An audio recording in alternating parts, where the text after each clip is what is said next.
This is the mighty MASON ISO. I always say that it's the fastest way from A to B if you've got extremely unpredictable terrain and surfaces involved on your adventure. The original ISO, or In Search Of, holds long distance records and has covered untold thousands of miles in the hands of ultra racers and global adventurers.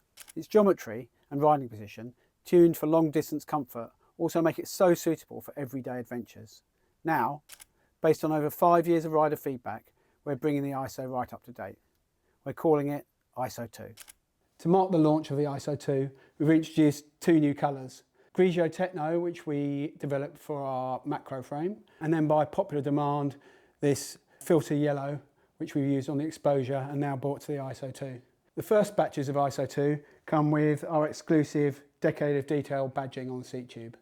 So starting from our new dropouts, I'm going to run you through all the unique features of this frame. A significant change for the ISO 2 are the UDH dropouts. We have these machined for us by an Italian frame maker and they're Mason designed. UDH refers to this part, which is the universal derailleur hanger. It also refers to the dropout design. So the dropout design allows you to use the new transmission mech from SRAM, and the universal derailleur hanger allows you to use any mech from any manufacturer. To achieve the ride quality and the clearances that we needed for the ISO, one of the first tubes that we started working on with our tube maker Dedacciai in Italy was the beautiful seat stays. As the seat stays rise up from the dropouts, they rise up quite vertically and then they have a curve here. One of the reasons for that is to give loads of clearance for just about any type of brake caliper.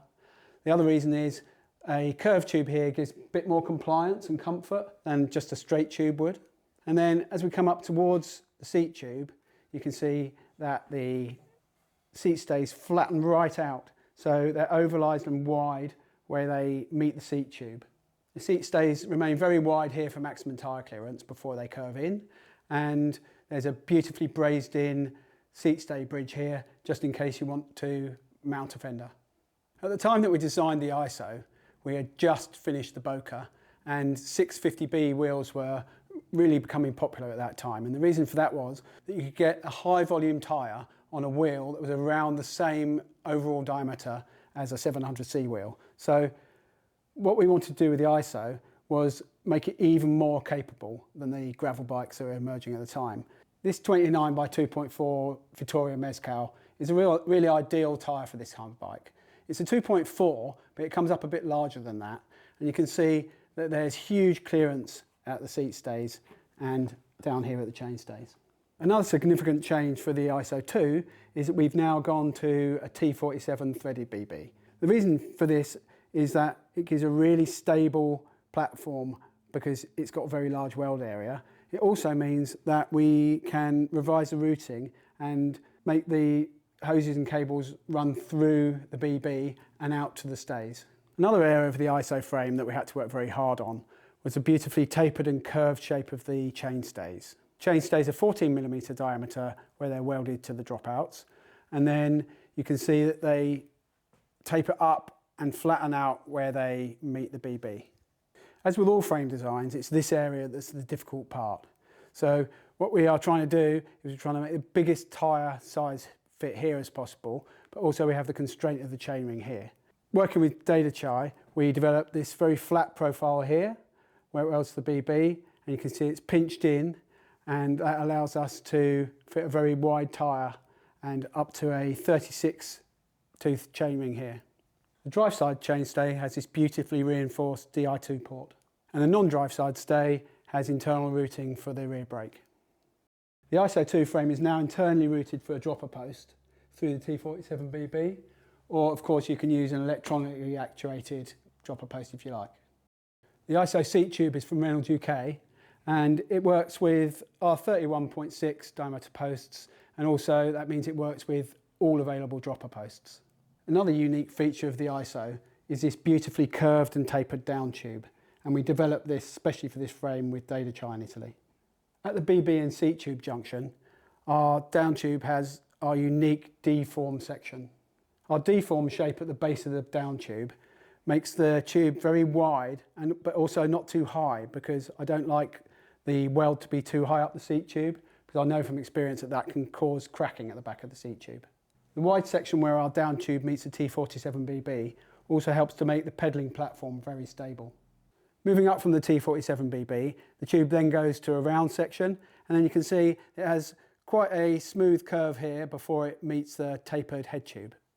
One of the main reasons for this curve at the top of the down tube is that the ISO frame is designed to work with our Hotshoe 2 fork, which is rigid carbon fork, or you can use it with a 100mm travel suspension fork. And so with the suspension fork, when it turns, you need a bit of crown clearance, and that provides that. Another significant reason is because this tube is curved, in effect it lifts the straight part of the tube up, and that provides more space here for large fluid carrying or for a bag. The top tube on the ISO is another very beautiful tube.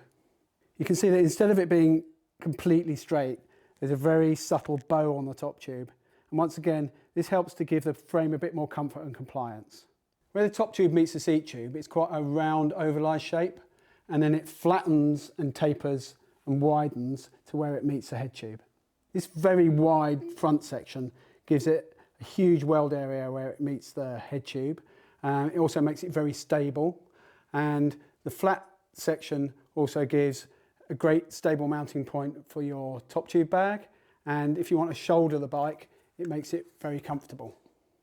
The ISO top tube is also internally routed for the rear mech cable, which then runs down the seat stay. The ISO 2 now has a total of 30 attachment points and eyelets for mounting fluid, accessories and bags. The taper head tube houses large diameter durable bearings to support our taper steerer fork. It also provides a very large weld area for our down tube. Here at Mason, we always design and tool for our own carbon forks. And the Hotshoe 2 fork for the ISO 2 is completely revised. We've optimised, refined and strengthened all the mounting points and eyelets. The eyelets are now mounted centreline, and they're on their own reinforced platforms. This gives the mounting points perfect alignment and also high strength. The Hotshoe 2 fork uses a Boost 15mm through axle with switch lever. The brake mount is 160/180 flat mount, and the fork is internally routed for brake hose and dynamo wire. And as you can see, it's also got huge clearance, easily for a 29 2.6 or a 650B 3-inch. The internally routed dynamo wire exits at the crown here, next to our Mason tri-mount. We've even refined the position of this outlet for the dynamo wire to make a smoother run to a dynamo light. The Mason shutter low bearing fender is unique to us and mounts directly to our tri-mount system.